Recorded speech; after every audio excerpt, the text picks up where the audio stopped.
સ્વામિનારાયણ હરે સંવત 1882 ફાગણવદી તૃતીયાને દિવસ સ્વામી શ્રી સહજાનંદજી મહારાજ શ્રી અમદાવાદ મધ્યે શ્રી નરનારાયણના મંદિરને સન્મુખ વેદિકા ઉપર ગાદી તકે યુક્ત જે ઢોલિયો તે ઉપર વિરાજમાન હતા અને સર્વે શ્વેત વસ્ત્ર ધારણ કર્યા હતા ને મસ્તક ઉપર ગુલાબી રંગની પાગ વિરાજમાન હતી અને પાગને વિશે ગુલાબના તોરા ઝૂકી રહ્યા હતા અને શ્રવણ ઉપર ગુલાબના ગુચ્છ ખોસ્યા હતા અને ગુલાબના બહુહાર કંઠને વિશે વિરાજમાન હતા ને બે બાહ્યે ગુલાબના બાજુબંધ બાંધ્યા હતા ને પોતાના મુખારવિંદની આગળ મુનિ તથા દેશ દેશના હરિભક્તની સભા ભરાઈને બેઠી હતી.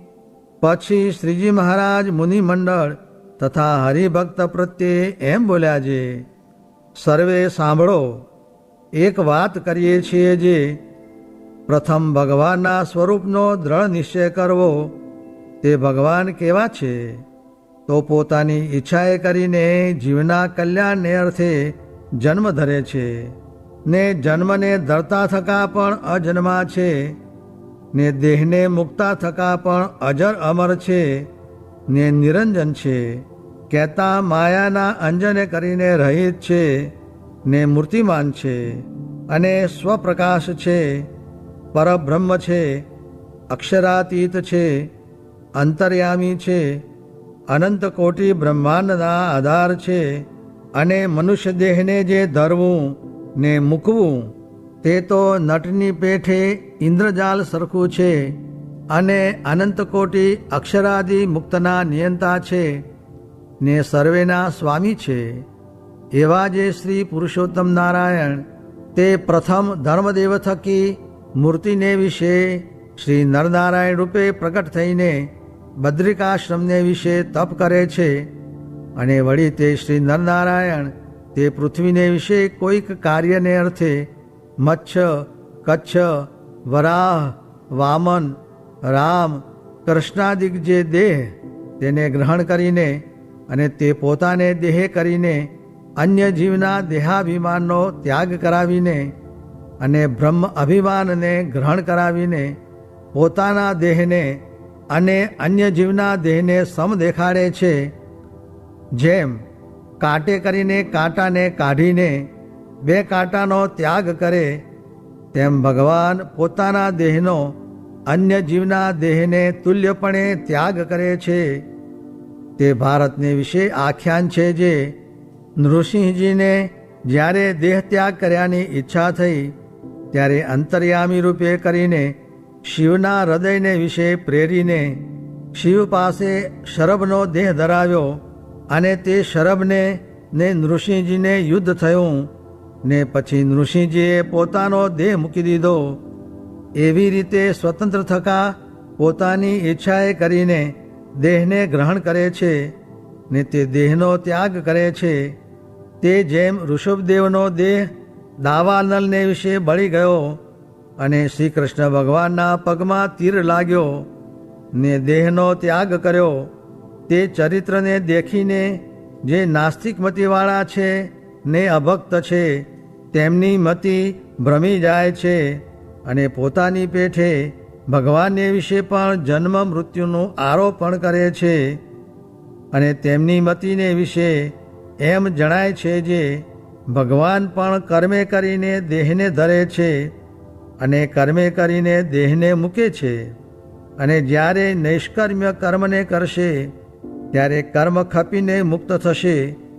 અને જે આસ્તિક બુદ્ધિવાળા છે અને હરિભક્ત છે તે એમ જાણે છે જે નાસ્તિકની સમજણ છે તે ખોટી છે ને ભગવાનનો દેહ તો નિત્ય છે અને ભગવાનને વિશે જન્મ, બાલ્ય, યૌવન, વૃદ્ધપણું ને મૃત્યુ ઇત્યાદિક જે દેહના ભાવ તે તો ભગવાનની લીલા છે અને કાળ ને માયા તે ભગવાનના દેહને વિશે ચેષ્ટા કરવાને અર્થે સમર્થ થતા નથી અને ભગવાનના દેહને વિશે પરિણામપણું જણાય છે તે તો એ ભગવાનની યોગમાએ કરીને જણાય છે અને તેને વિશે જે ભગવાનના ભક્ત છે તે મોહ નથી પામતા, ને જે અભક્ત છે તેની મતિ ભ્રમી જાય છે.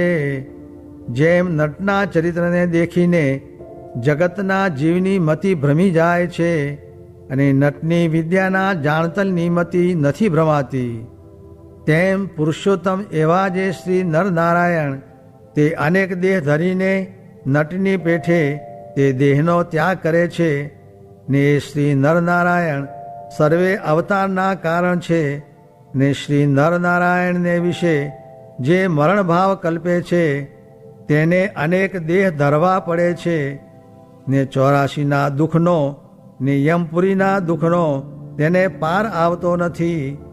અને જે શ્રી નરનારાયણને વિશે અજર અમરપણું સમજે છે તે કર્મ થકી ને 84 થકી મુકાઈ જાય છે. માટે આપણા ઉદ્ધવ સંપ્રદાયના સર્વે સત્સંગી સાધુ ભગવાનની મૂર્તિઓ જે થઈ ગયું ને હમણાં છે ને આગળ થશે તેને વિશે મરણભાવ કોઈ કલ્પશોમાં, અને આ વાર્તા સૌ લખી લેજો, એમ કહીને શ્રીજી મહારાજ પોતાનું પ્રગટપણું જણાવતા હવા, ને તે વાર્તાને સાંભળીને સર્વે તેવી જ રીતે શ્રીજી મહારાજનો નિશ્ચય કરતા હવા. ઇતિ વચનામૃતમ. એ રીતે અમદાવાદ પ્રકરણનું વધારાનું ચોથું વચનામૃત જે તે થયું. સ્વામિનારાયણ. અરે સ્વામીએ વાત કરી છે, મોહા મોહ મિલે નિજ પ્રીતમ, કૌન પતિયાર કરે પતિયાસે. તેમાં શું કહ્યું છે? કાગળના લખનારા મળ્યા તે પછી કાગળનું શું કામ?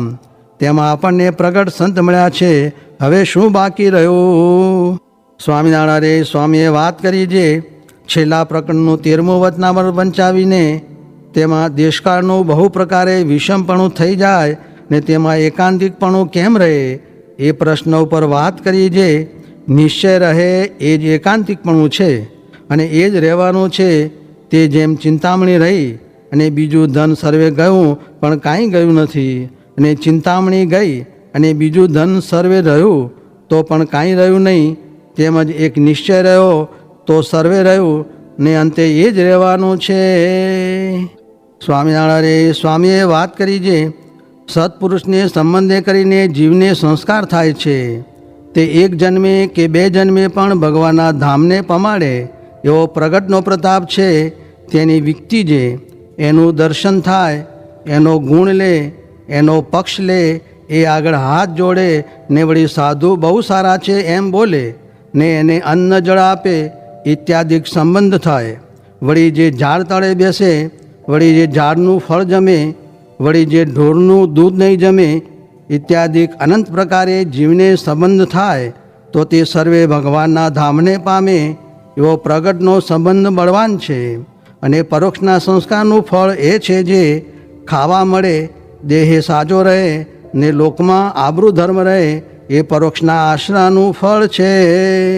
સ્વામિનારાયણ. હરે સ્વામીએ વાત કરી છે, જીવથી સ્વતંત્રપણે વિષય ભોગવાતા નથી, તે તો તેના કર્મફળ પ્રદાતા જે ભગવાન તે ભોગવવા દે તો ભોગવાય. સ્વામિનારાયણ. સ્વામીએ વાત કરી છે, સ્વામિનારાયણના નામથી કાળો સર્પ કરડ્યો હોય તો ચડે નહીં, ને દેહનું આયુષ્ય કોઈનું ખૂટી રહ્યું હોય તો મરે, નિકર એ મંત્ર જપે તો મરે નહીં, ને આ ભગવાન, આ મંત્ર ને આ સાધુ બીજે ક્યાંય નથી.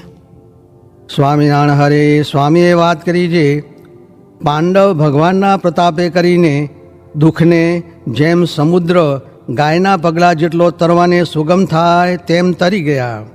માટે આપણે તો કામ ક્રોધ જીતવા એ તો તિમંગળથી ને દુર્યોધનના સૈન્યથી પણ બળિયા છે, પણ ભગવાનની આજ્ઞામાં રહ્યાથી તરી જવાશે. માટે ભગવાનના પ્રતાપનું બળ રાખવું. સ્વામિનારાયણ. હરે સ્વામીએ વાત કરી છે, સ્વામીએ કાર્યાણીમાં વાત કરી છે, દેહ હોય તે વિષય તો ભોગવવા પડે, પણ અનાદરથી ભોગવવા, આદરથી ભોગવવા નહીં. ને હાલ તો જેમ મહારાજ પ્રગટ બેઠા હોય ને જેવો સમાસ થાય ને જેવું ભજન થાય તેમજ સમાસ થાય છે ને ભજન થાય છે. સ્વામિનારાયણ હરે. સ્વામીએ વાત કરી જે વ્યવહારિક માણસની ને સત્સંગીની ક્રિયા સરખી છે, પણ સત્સંગી ભગવાનના કહેવાના તેથી મોક્ષ થાય છે. સ્વામિનારાયણ હરે.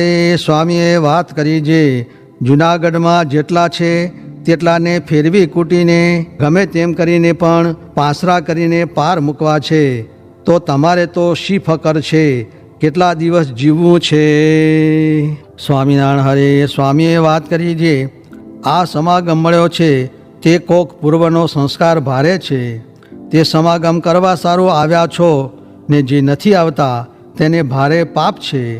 આનું ફળ તો આજકાલ મહિને કે વર્ષે પણ મળશે ને સમાસ ઘણો કરશે ને કોઈક જાણતા હશે જે કરીએ છીએ ને કેમ કાંઈ થતું નથી, પણ આ તો મેળવણ નાખીએ છીએ તે દહીં થઈને ઘી તો વલોવ્યા પછી નીકળશે ને આ વાત તો બહુ દુર્લભ છે ને આ સત્સંગ તો ઘણો થયો છે ને સર્વે પૃથ્વીના માણસ કરશે, પણ આવા કેનારા ક્યાંથી મળશે ને રૂપિયા તો ગાળે ગાળે આવશે ને હવેલીઓ પણ થશે, પણ આ નહીં મળે ને હવે તો કોઈ વાતની કલ્પના રાખવી નહીં ને આ જીવ સમજવા માંડ્યો તે દિવસથી આજ સુધી ખેડ કરી વેપાર કર્યો તો પણ રોટલાને દાળ મળે છે, પણ રૂપિયાનો ઢગલો મળે તો શું થાય, દુઃખ થાય. તે માટે આપણને જે ભગવાન મળ્યા છે તે કરશે તે થશે ને દાળ રોટલા ને વસ્ત્ર તો ગળામાં લીધા છે તે દેશે ને મોરે તો કટક ધાડા મિયાણા ને માળિયાના હાટી કંઈક લૂંટી લેતા ને ખાવા અન્ન મળતું નહીં ને કાળ પડતા ને કાં તો ટીડણા ઉંદર ને રોગ એ પણ કંઈક આવતા, એવા મહાદુઃખ આવતા ને આવું સાનુકૂળ તો કોઈ દિવસ આવ્યું નહોતું એમ જણાય છે. માટે ભગવાન બજાનો લાગ તો આજ જ છે.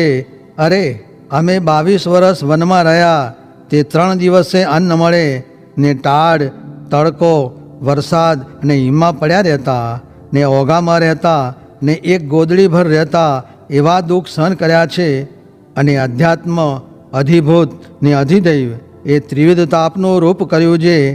અધ્યાત્મ તો એ જે આ દેહમાં રોગ આવે, અધિભૂત જે સરપ સાવજ આદિ પરથી દુઃખ થાય ને અધિદૈવ જે તીડ ઉંદર આદિ દેવતા સંબંધી દુઃખ થાય, તે ભગવાન ભજે તો મટે ને ખરેખરું ભજે તો આમ આપણા સામું જોઈ રહે એવા ભગવાન દયાળુ છે. તે ઉપર વાત કરી જે શ્રી કૃષ્ણે તો કહ્યું છે જે 56 કોટી જાદવ લક્ષ્મી આદિ પટરાણીઓ ને આ મારો દેહ જેવો વાલો નથી તેવા ઉદ્ધવજી પ્રિય છે એમ દયા કરે છે. માટે એવું થાવું